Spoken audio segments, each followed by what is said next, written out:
I mean, I think something's up with John Travolta. You've He's been in got the a picture Enquirer of him, and I haven't been there. Never? Well, maybe one little picture of me being funny with a watermelon, but really, no scandal. Never. I haven't had any scandal. They didn't run anything on your heart attacks?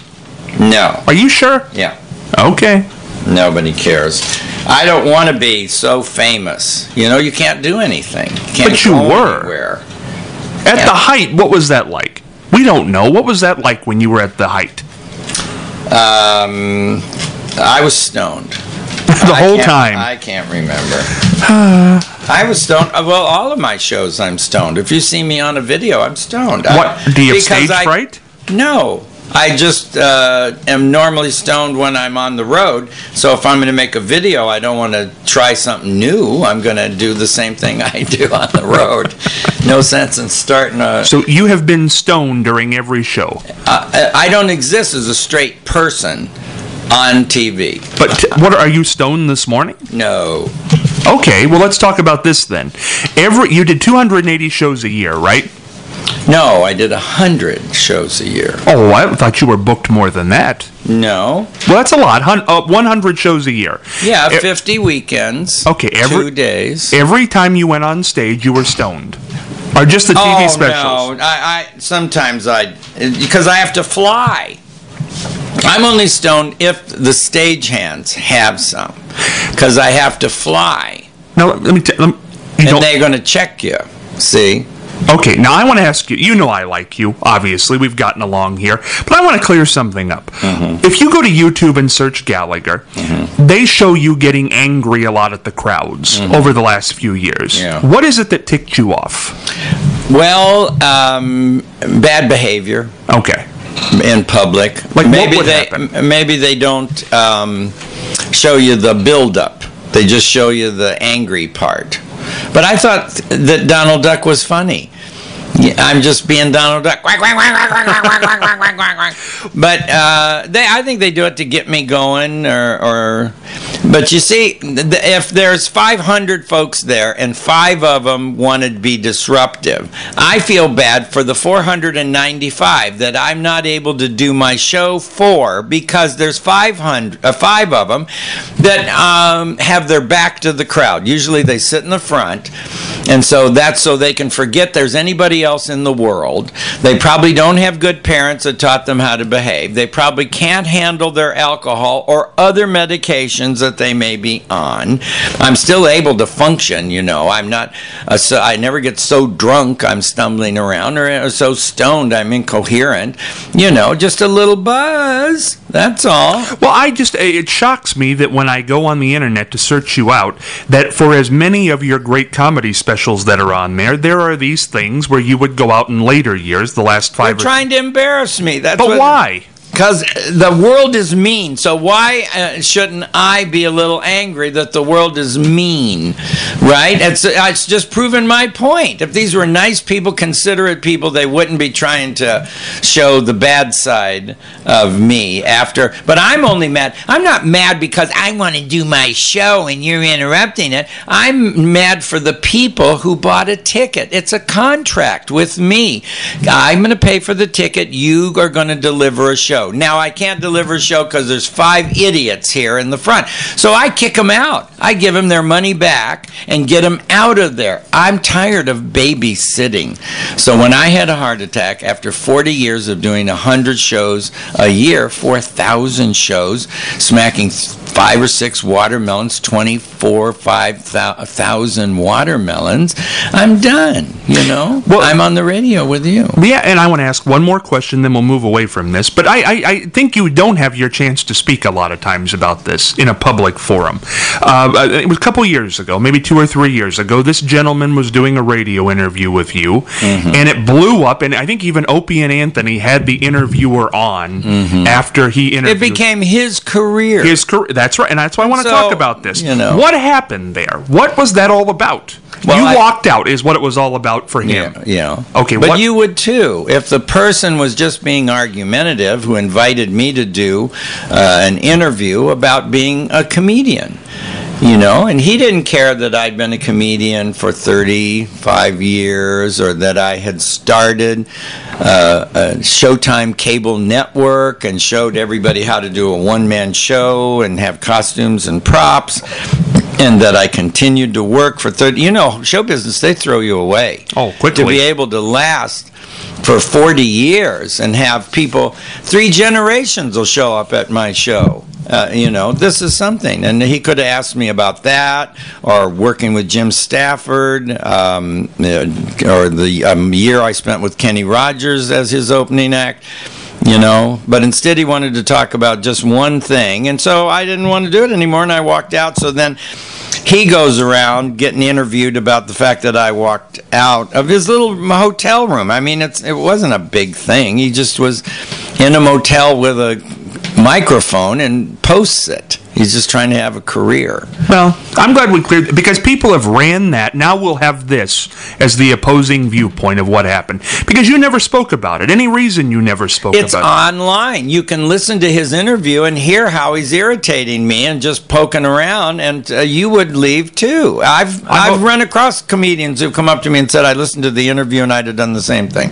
There you go. One more question. I have nothing like that. In your cell phone, for all your years of comic enjoyment, who's the most famous, well-recognized name that people would know that you have their cell phone or home number? The guy that he's trying to do a documentary on me. I had a heart attack and I was in a coma. My memory's not. Jack Black. Oh, really? You have his number? I've got his voice. He's in my answering. He's one of my messages. I'll get that together during a commercial break. Do that. That's great. He's asking me if he can do a documentary on me, but he only wants to pay $10,000. Take it. No. Give me half. I'll get a production credit. It's not enough. What do you want? What, 20,000? That'd be a little better, and the more in the ball. It's insulting to give for my life.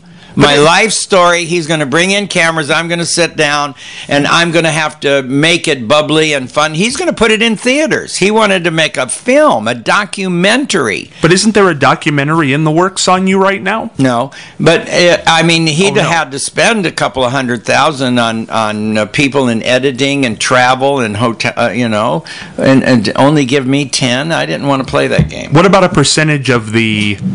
I wasn't getting that. They wanted me to sign over the rights to my name so they could promote it. Oh, that's wrong. Now, see, now I'm with you. That's wrong. The whole thing was wrong. That's not right. No, I think he has a documentary company with nothing to do, and they thought that Gallagher would be easy because I already have interest. I already have millions of fans, and they'll want to look at it. You do. Why do people, this is the internet age. Another thing that comes up when you search your name, people videoed your heart attacks on stage. Yeah. How does that make you feel? That's pretty low, I think. Not to take it, but to post it. We're totally vulnerable in this world. Terrible. Anybody that has an opinion becomes a celebrity these days. But who would want to watch somebody have a heart attack on stage? That's ridiculous. Well, it stopped the lies that I fell over backward off of the stage when that wasn't the truth. I told everybody I was going to lay down. That's what I said. You did. I saw it. I'm going to say you saw it. I looked at it last night. I'm going to lay down now. Yeah. Because I really didn't have the energy. Every time I smashed, I lost more energy than I was able to recharge. And I thought if I continue smacking, I'll go dead like my phone. What? When your phone's going near red, you turn it off because you don't want to run it to absolute bottom. Well, here's the thing. I don't fault the person for having the cell phone out. Oh, there were 3. Okay. You could see it from 3 angles. Well, here's the thing. You know what? Maybe they were taping the show. Maybe they did it because you thought you were being whatever. But to take it home and post it on YouTube, now see, that's where I fault them. That takes some... But isn't this the new world we live in? If somebody says something bad, but not somebody having a medical problem. Now you're asking for people to be raised right and have good taste. I'm asking too much. Well, it's obvious. I've got proof that it's not that way in this world. Does it tick you off? I'm near the end of my life, and you just don't get as upset about things if you died. But 10 years. You told me 10 years you thought you had left. When did I say that? I've got I'll play the interview. When you announced your retirement, you said, I think I got about 10 years. I was being nice. I know you better now. I'll tell you more of the truth. I'm lucky. Every morning I wake up, I'm surprised. Now, is that you or is that a doctor? Did a doctor say that, or is that just your opinion? It can clog up. It's all about plumbing. I don't like clog this. Up. I like you. Yeah, but you can't. It's about plumbing. I happen to be living in this little body that has clogs in the plumbing. Well, can't we get you to a cardiologist? They're all crazy, aren't they? They give you different information. Would you have 4 heart attacks if cardiologists were solving the problem? Have you ever had a cardiologist with you the whole time, or have you just gone to different ones? Different? Well, because I had a heart attack at the Mayo Clinic.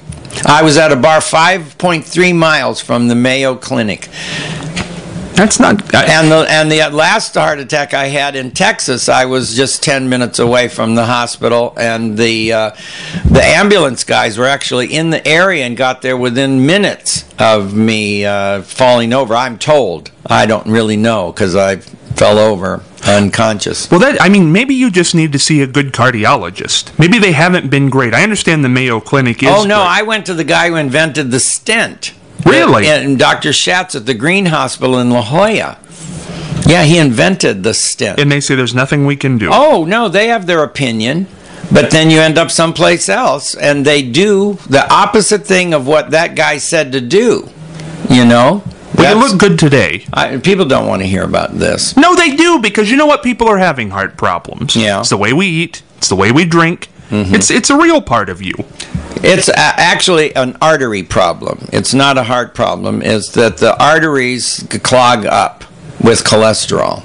And so what can you do? Is that genetic? Because you're a slim guy. You've always been slim. It doesn't make a bit of sense. There's 6 arteries going to the heart, and only 2 of them are clogged. But if 2 are clogged, it still stops one part of the heart and causes damage and a heart attack. And so if what you're eating is clogging 2, why isn't it clogging the 4? And if it's hereditary, you have the same hereditary for all of your arteries. So what's that? There's no answer. Is it hereditary?